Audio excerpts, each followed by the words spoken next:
야고보서 1장 1절에서 8절까지 내 형제들아 너희가 여러 가지 시험을 만나거든 온전히 기쁘게 여기라. 이는 너희 믿음의 시련이 인내를 만들어내는 줄 너희가 알미라. 인내를 온전히 이루라. 이는 너희로 온전하고 구비하여 조금도 부족함이 없게 하려 함이라.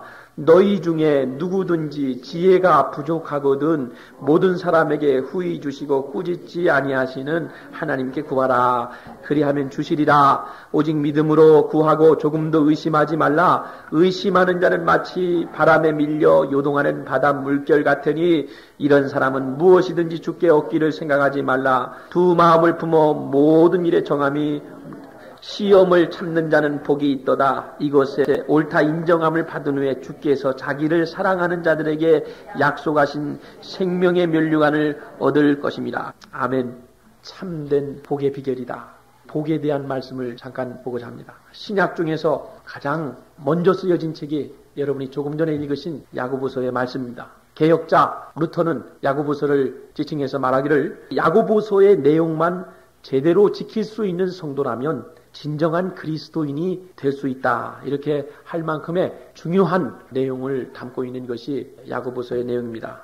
신앙과 생활은 하나입니다. 그럼에도 불구하고 신앙과 생활 사이에 많은 간격을 느끼고 있는 것이 어쩌면 솔직한 우리의 심정이 아닌가 생각이 듭니다. 복받는 인생이 되시려면 제일 중요한 것 첫 번째, 복의 근원이신 하나님을 바로 하시기를 주의 이름으로 축원합니다. 동양 사람들이 가장 좋아하는 단어가 있어요. 그것은 복입니다. 복. 그래서 얼마나 이 복을 좋아하는지 장판을 봐도 복을 새긴 장판이 가장 많이 팔려요. 천장에도 복이라는 단어를 써서 붙입니다. 여자들 옷 입을 때에 그 저고리 입을 때 이 옷고름에도 복이라는 단어를 새겨 넣습니다. 방석에도 복이라는 단어를 큼직하게 써서 넣습니다. 심지어 그 옛날 고무신에도 여자분들 한복 입으실 때에 그 고무신에 복이라는 단어를 그 코에 이렇게 새겨 넣습니다. 가정에 가시면요, 밥을 먹을 때에 소저에 그 입에 들어가는 그 넓적한 부분에 복이라는 단어를 밥을 먹는 게 아니라 복을 먹습니다. 복을. 이 정도로 사람들이 복을 사모합니다. 그래서 옛날부터 우리 동양 사람들이 갈망하는 그 복을 5가지로 들여서 오복이라, 동양의 오복이다. 오복이 뭔지 아십니까? 첫째는 장수의 복입니다. 오래 사는 사람들에게 복이 있다고 말합니다. 두 번째, 많은 재물입니다. 한평생 살면서 기왕이면 많은 돈을 벌고 싶은 그 욕심에 사로잡혀 있습니다. 저 부산에 어떤 큰 기업가가 죽었는데 죽기 전에 벌어놓은 돈을 놓고 죽으려니까 마음이 그냥 한이 맺히는 거예요. 그래서 자기 가족들을 모아놓고 유언을 남겼습니다. 만약에 죽으면 내 관에다가 100만 원짜리 수표를 만들어서 관을 꽉 채워라. 그런데 채우되 내 코하고 내 입은 막지 말아라. 혹시 살아날지 모르니까. 무수한 재물에 대한 인간의 욕심이 끝이 없는 것을 말씀하고 있어요. 오복 중에 세 번째, 질병 없이 건강하게 사는 것이 복입니다. 네 번째, 많은 사람들에게 덕을 끼치는 것이 네 번째 복입니다. 마지막 5번째 복은요, 죽을 때에 고통 없이 죽는 것이 동양 사람들의 5번째 복입니다. 할 수만 있으면 이 5가지 복을 다 누리시기를 주의 이름으로 축원합니다. 이 복 받을 수 있으면 다 받으시기 바라요. 그런데 중요한 것 한 가지가 있습니다. 아무리 여러분들이 세상에서 누릴 것 다 누리고 가져보고 싶은 것 세상에서 다 가져보고 여러분이 즐길 것 다 즐겨봐도 만약에 사람이 죽은 다음에 지옥밖에 못 간다면 무슨 소용이 있어요? 오복을 다 누려도 죽어서 지옥 가면 무슨 소용이 있습니까? 그래서 여러분, 복 중의 복은 오늘 17절 말씀에 가장 좋은 은사와 온전한 선물이 어디에서 온다고요? 다 위로부터 온다. 하나님께로서 이 오복도 주어지는 겁니다. 하나님 없는 오복, 하나님 없이 오래 사는 거, 하나님 없는 건강, 하나님 없는 무수한 재물, 하나님 없는 덕을 세우는 거, 하나님 없이 죽는 거, 이 죽음만큼 허무한 게 없어요. 오복을 다 누리세요. 그러나 중요한 것은 이 복이 누구에게서부터 주어지는가 하는 것을 깨닫는 사람이 지혜로운 인생인 줄로 믿습니다. 복의 근원 되시는 하나님을 안다는 것이 우리 인생의 참다운 깨달음인 줄로 믿습니다. 참으로 좋은 것 누가 주시나요? 하나님이 주십니다. 여러분이 인생에 참으로 가지고 싶은 것, 좋게 생각하는 것, 그것을 주시는 분은 하나님이십니다. 내가 도무지 미워서 견딜 수 없는 그 사람을 사랑할 수 있는 그 능력, 그 힘도 누가 주신다고요? 하나님이 주셔요. 왼수 같은 남편, 왼수 같은 아내, 왼수 같은 자식, 왼수 같은 이웃, 그것조차도 덮을 수 있고 사랑할 수 있는 그 마음 하나님이 주십니다. 불안하고 초조한 인생의 칠흑 같은 깜깜한 밤이라도 믿는 사람들의 심령 속에 평화를 주시는 분인 줄로 믿습니다.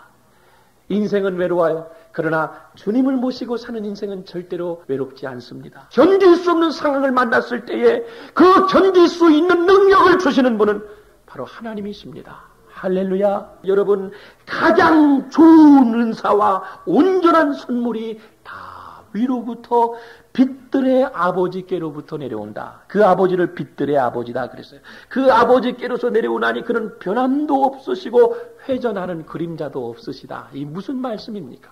우리에게 좋은 것을 주시는 가장 좋은 은사 주시고 온전한 선물을 주시는 그 아버지는 빛들의 아버지시다.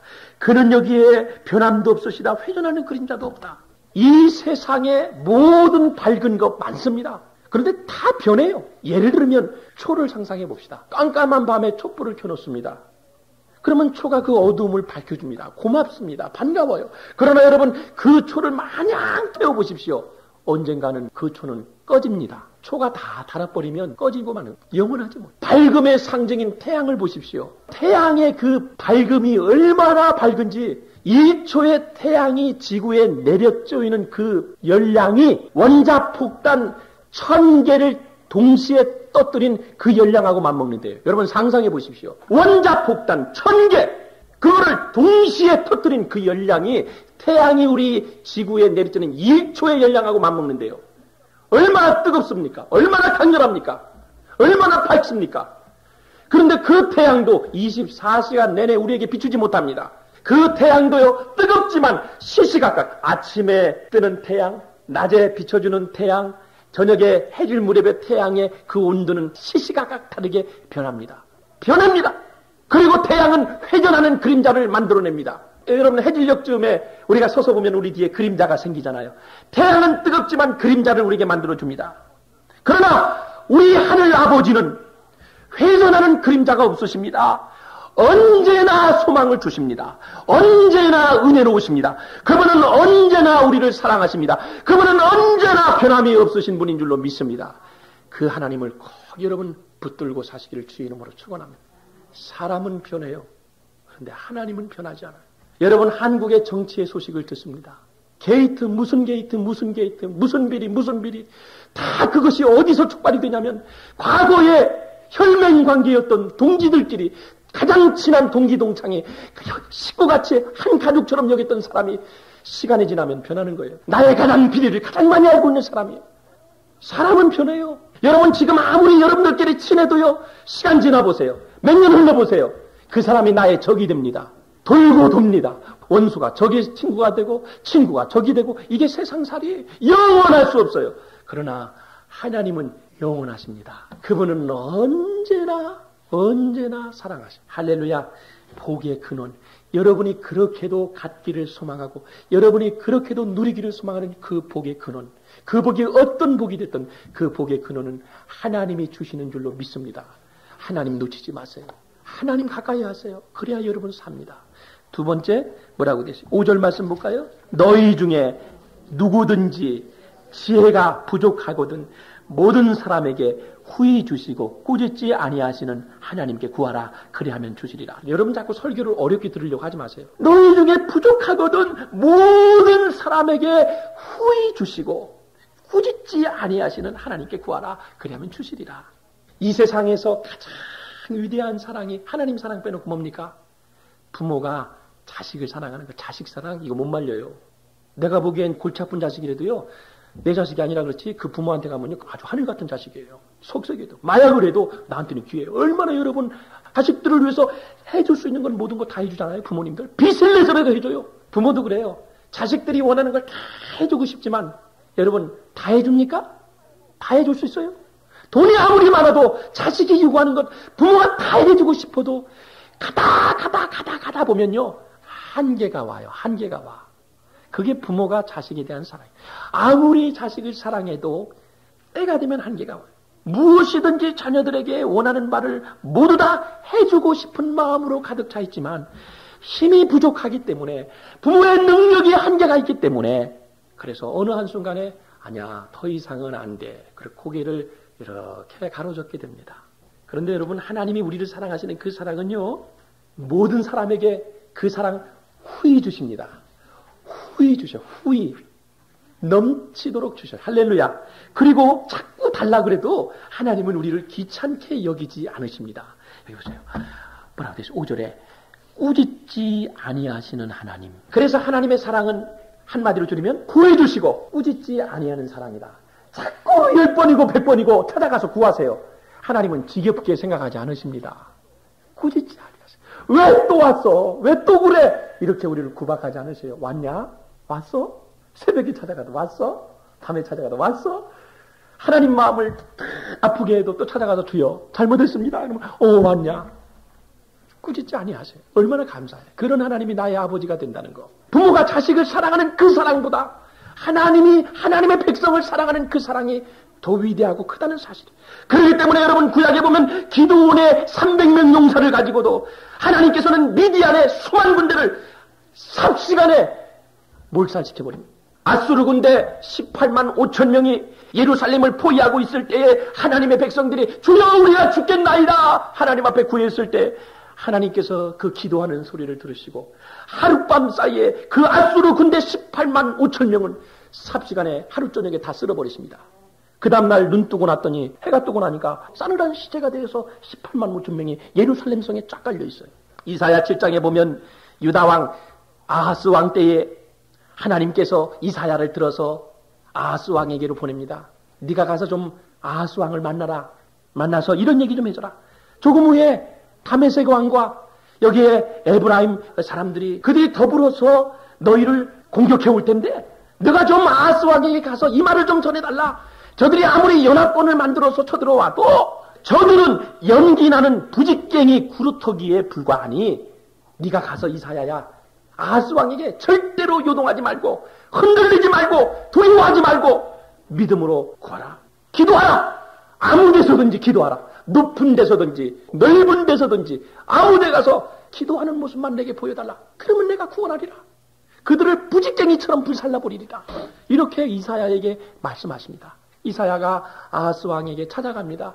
아하스 왕이요 하나님께서 내게 나타나셨는데 다른 거 한눈 팔지 말고 두려워하지 말고 그냥 기도만 하라고 말씀하십니다. 그랬더니 아하스 왕이 거기 뭐라고 하는 줄 아세요? 성경에 그대로 나옵니다. 나는 구하지 않겠습니다. 나는 여호와를 시험치 않겠습니다. 하나님께서 요구하시는 게 구하라 그랬는데 하나님 부담 드릴까 싶어서 필요 없다는 얘기 하나님.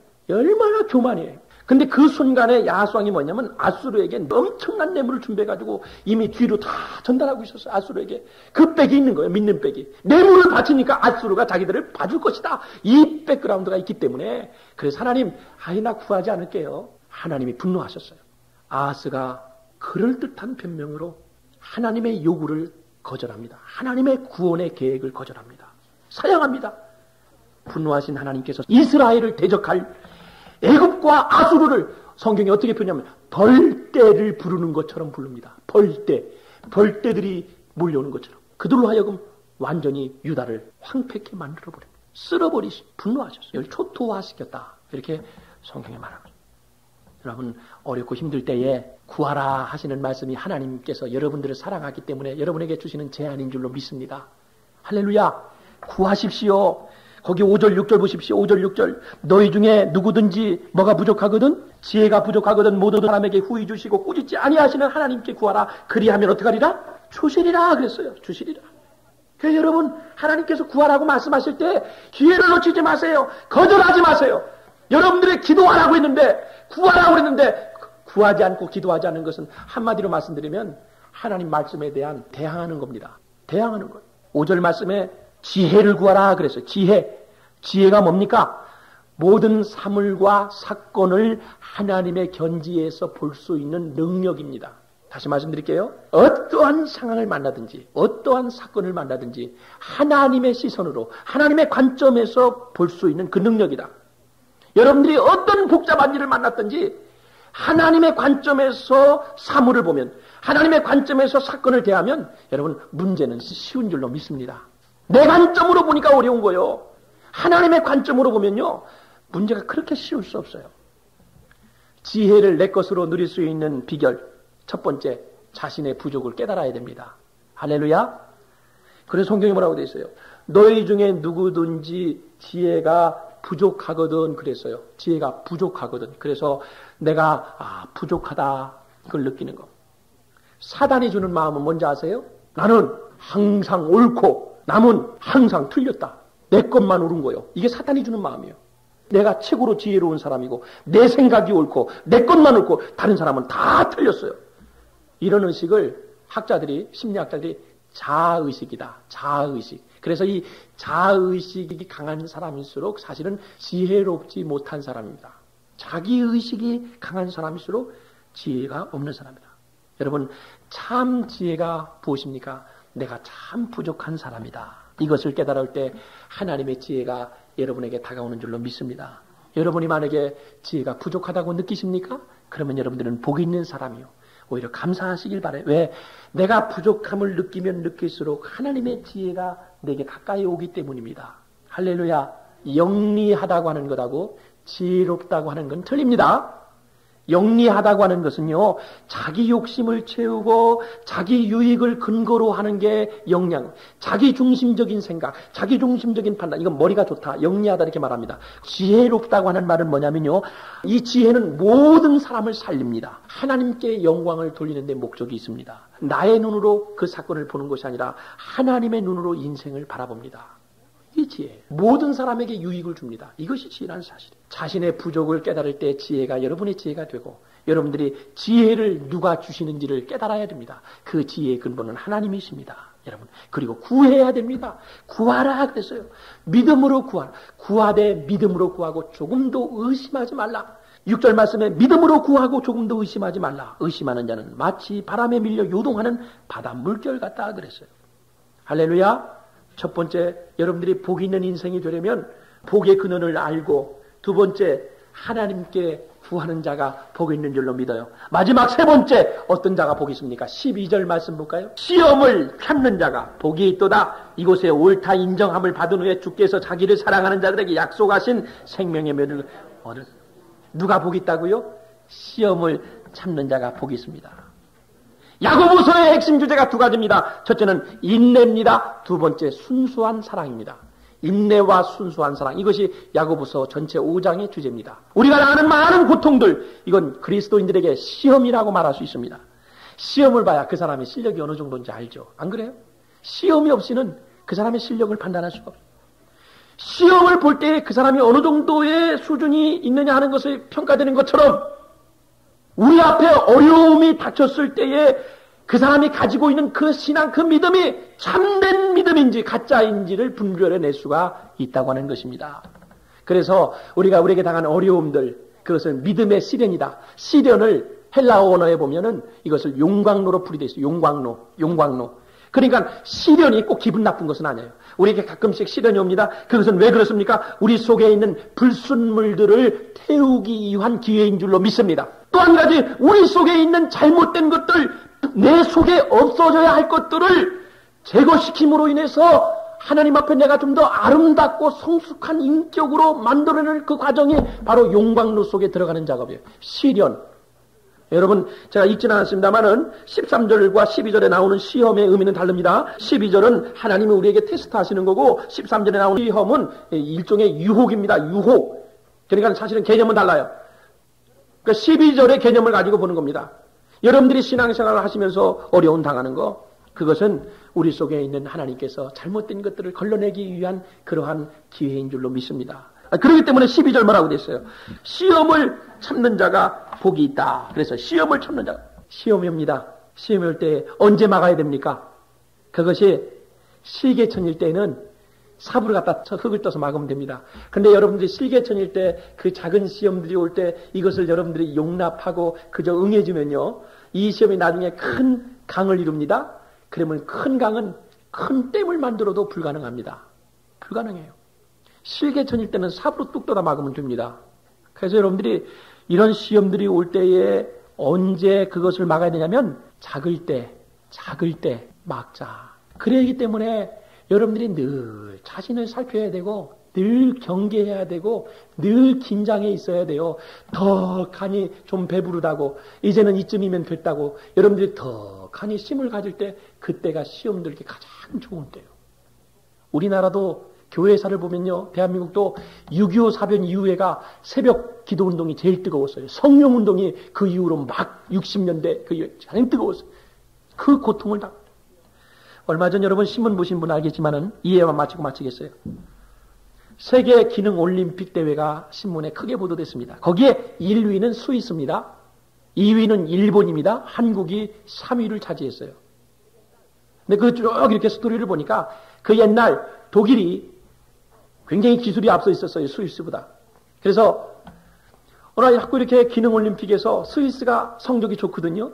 그러니까 이 독일 과학자들이 이놈들 봐라. 그래가지고 테스트하기 위해서 사람의 머리카락을 딱 하나 뽑아가지고 그 머리카락을 10가닥을 냈어요. 10가닥을 내가지고 딱 하니 시험관에 담아가지고 스위스로 보냈습니다. 그래서 야 봐라. 우리는 이 정도다. 사람의 머리카락 하나를 우리가 10가닥을 냈다. 근데 몇 달 후에 스위스에서 회답이 왔는데 스위스는 사람의 머리카락 하나를 가지고 거기에 수도관처럼 구멍을 뽕뽕뽕뽕 뚫어가지고 머리카락을 구멍이 뚫린 머리카락을 독일로 전달해서 나 깜짝 놀랐어요. 여러분 그래서 그 스위스의 시계 알아주지 않습니까? 근데 왜 그 사람들이 그렇게 손재주가 좋은지 아세요? 스위스는요 지리적으로 아주 악조건을 가지고 있다. 주위에 산들이 둘러있다. 그래서 겨울에 눈이 오면 몇 달 동안요 눈이 폭설이 내리면요 시내 도로가 다 막혀버린대요. 그러면 시내 도로가 막혀버리면 사람들이 움직이질 꼼짝달싹을 못해요. 그러면 집안에 몇 달 동안 갇혀 있어야 된답니다. 근데 이 사람들이 집안에 갇혀가지고 신세 타령, 나라 타령, 처지 신세 이거 타령하는 게 아니라 밖에를 못 나가니까 집안에 가만히 앉아가지고 낮잠 자는 게 아니라 그 불행을 극복하고 참아내면서 기술을 연마합니다. 잔손질하기 시작합니다. 이것이 바로 오늘날 이 정밀 세공업이 발달한 시초가 되는 겁니다. 스위스 시계 얼마나 굉장한 시련이 올 때에 그 시련이 어떤 종류의 물질의 시험이냐 건강의 시험이냐 하는 이런 내용이 중요한 게 아니에요. 그 시험이 올 때 그 시험을 어떻게 내가 잘 선용하느냐 어떻게 잘 이겨내느냐 이것이 승리냐 실패냐의 관건입니다. 어떤 시험이든지 간에 할렐루야. 어린아이의 특징이 뭡니까? 어린아이의 특징이 뭐예요? 어린아이는 참지 못합니다. 어린아이는 참지 못해요. 참을성이 없어요. 어린아이는 말이 많습니다. 말이 많아요. 행함이 없고 말이 많은 게 어린아이. 아프면 아프다, 쑤시면 쑤시다, 배고프면 배고프다. 어린아이들은 말이 많아요. 세 번째, 어린아이들은 다툼과 싸움이 많습니다. 시기와 질투를 잘하는 게 어린아이의 특징입니다. 네 번째, 장난감 수집을 좋아해요. 장난감은 뭘 상징하느냐? 물질 세계를 상징합니다. 끌어모으는 거 참 좋아해요. 이게 어린아이의 특징이에요. 그런데 야고보서 여러분 기가 막힙니다. 야고보서 1장의 내용이 뭔지 아세요? 야고보서는 전체가 성숙한 그리스도인의 삶인데 1장의 내용이 시험 중에도 잘 참는 자가 복이 있다. 이것이 성숙한 그리스도인이다.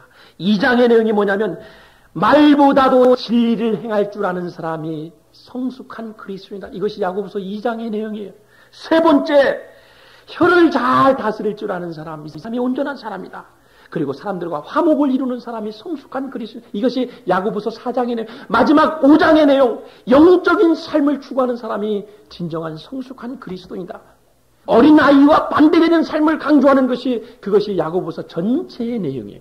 그래서 이 야고보서를 소화하는 사람은요, 그렇기 때문에 성숙한 그리스도인의 삶을, 바로 신앙과 행함이 생활이 하나 될 수 있는 삶을 야고보서만 잘 지키면, 야고보서 말씀만 잘 묵상하면 우리가 온전한 삶을 살 수 있다고 하는 것이 야고보 기자의 주장입니다. 말씀 마칠게요.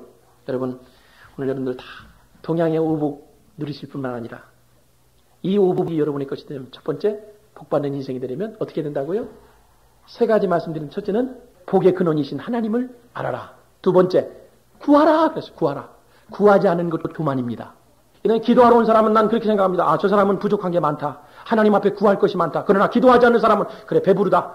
넉넉하다. 이제는 이쯤이면 됐다라고 생각하기 때문에 기도하지 않는 걸로 생각하겠습니다. 그래, 기도하세요. 새벽이든 밤이든 언제든지 오셔서 여러분들의 부족함을 느낄 때 기도하세요. 구하라고 말씀하십니다. 할렐루야. 세 번째 어떻게 하라고요? 시험을 잘 참으시기를 주의 이름으로 축원합니다. 기도합시다. 주의 종이 땀 흘려 말씀을 전했습니다. 그러나 이것은 하나님이 주의 종을 사랑하기도 하지만 사랑하는 백성들을 귀히 여기시는 줄로 믿습니다.